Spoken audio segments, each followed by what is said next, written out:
edit, and now when I play, it's going to move around 2 times faster. So you can see how you can get some really nice procedural animation just by writing expressions, and this is a basis for a lot of rigging principles as well as some procedural animation ideas. So hopefully this illustrates some of the power that you can get out of Maya by writing expressions.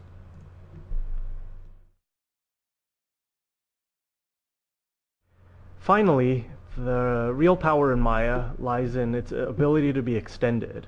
Now, Maya can be extended in a couple ways and customized for your own production pipeline. The first way is to write Mel or Python scripts to be able to write custom tools that you'll need in your process. And the second way is to write C++ plugins to Maya that also extend the functionality, but the power of C++ lets you write plugins that can act as like new and different kinds of deformers to your shapes. You can write new tools, you can write new commands, you can basically do almost anything that you could imagine and write it as your own custom tool inside Maya and plug it into here.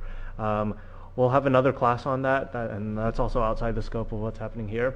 But one of the easiest things to do as a TD and to get up and running, if you have any programming or scripting kind of background, is the use of Mel or Python inside Maya.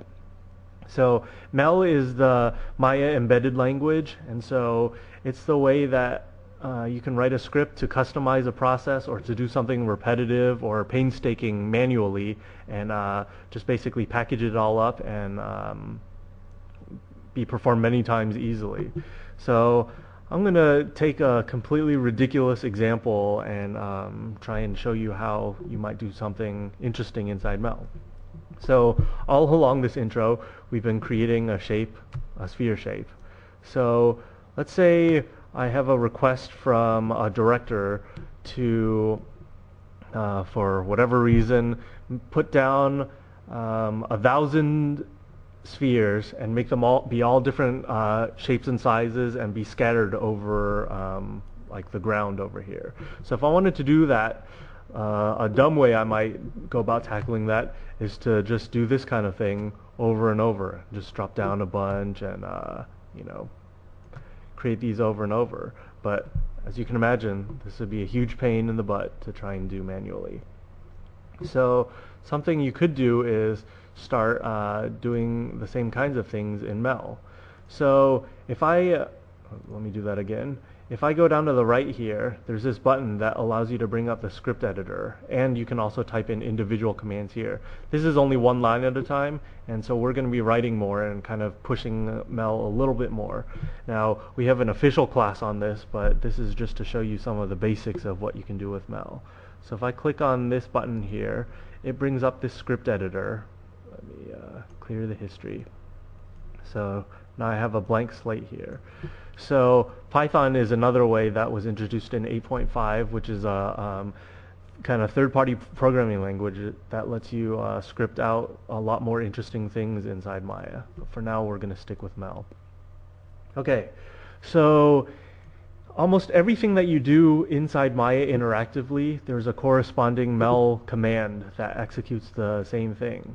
And the cool thing about the script editor is that you can view what the interactive process, you can view what command it took to create that same result. So let me show you an example. So if I jump back into Maya and I want to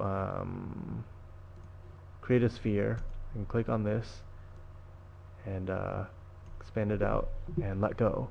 Now you'll notice inside the script editor, as I did each of those commands, it was printing out what Mel command was being run to generate that exact same result.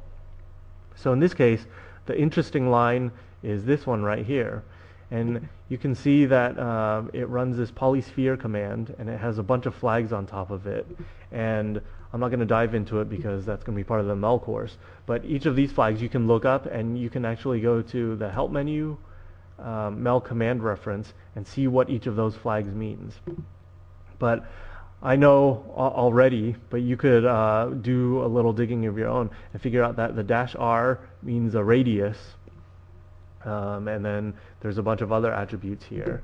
And then I can select the sphere and I can move it, and it actually prints out the command that was executed when I move the sphere.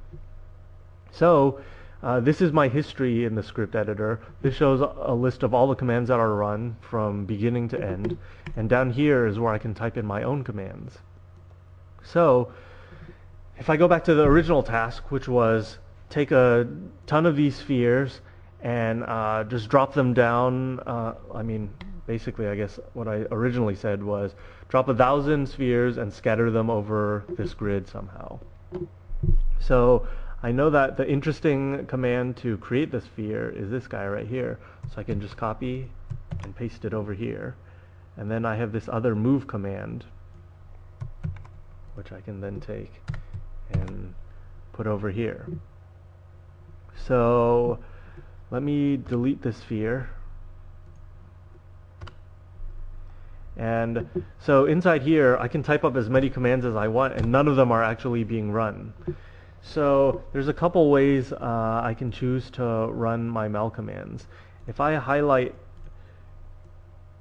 the commands I want to be run, even if it's just one line, and I hit the enter on the numpad, not the return key, but the actual enter button on the numeric pad, it'll run whatever I have selected.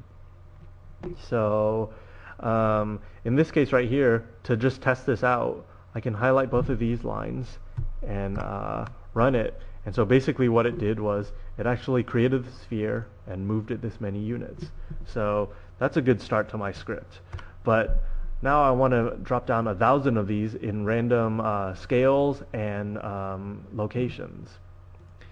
So I'm not going to get into the details of the language right now, but Mel has some nice stuff to allow you to loop in a for loop just like you would in any other reasonable programming language. I'm just going to do this to format for myself what this is going to look like. So this is just saying that I'm going to loop from 0 to 1,000. So basically it's going to, this I variable is going to count from 0 to 999, and it's going to increment every time it loops over this. And for each of those, I want to create a sphere, and then I want to move it.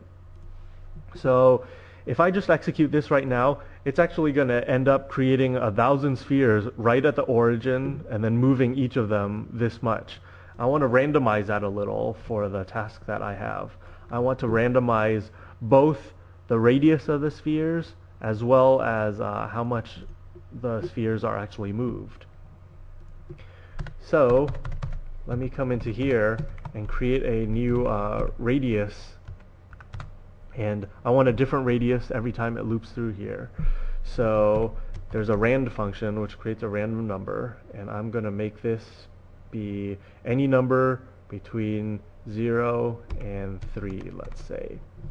So now I've called this function, so it's going to stuff a random number between 0 and 3 into the radius value right here. So instead of hard coding it to be 1.77, I'm going to plug this into radius.